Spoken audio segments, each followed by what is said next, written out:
The numerical technique we will use to solve the governing equations of fluid flow is the finite volume method. ANSYS Fluent uses this method, as do many other commercial CFD codes. And the basic idea of the finite volume method is to take your flow domain and divide it into little chunks or control volumes and apply conservation to each little chunk.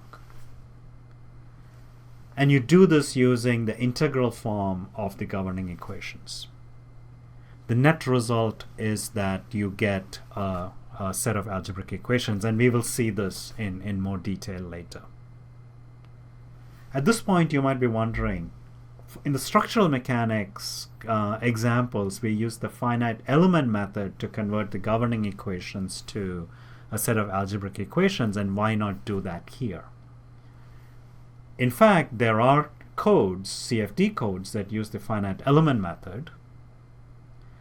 It turns out that the finite volume method is perhaps preferred over the finite element method in CFD applications. That might be because it offers one big advantage, is in that it applies conservation directly rather than indirectly. So for each little chunk, it's applying conservation, and it conserves quantities in a discrete sense, and we will unpack this idea in more detail later.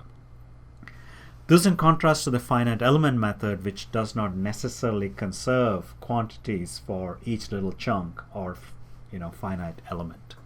And we saw this in the case of conduction, where heat was not conserved for each little element.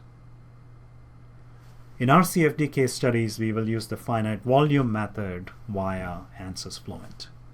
We'll discuss the big ideas in the finite volume method by considering a simple example.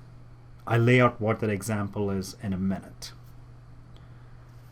And by going to a simple problem, we can focus on the core fundamentals. More complex examples are based on these big ideas, and we'll keep coming back to these ideas as we solve problems in ANSYS Fluent.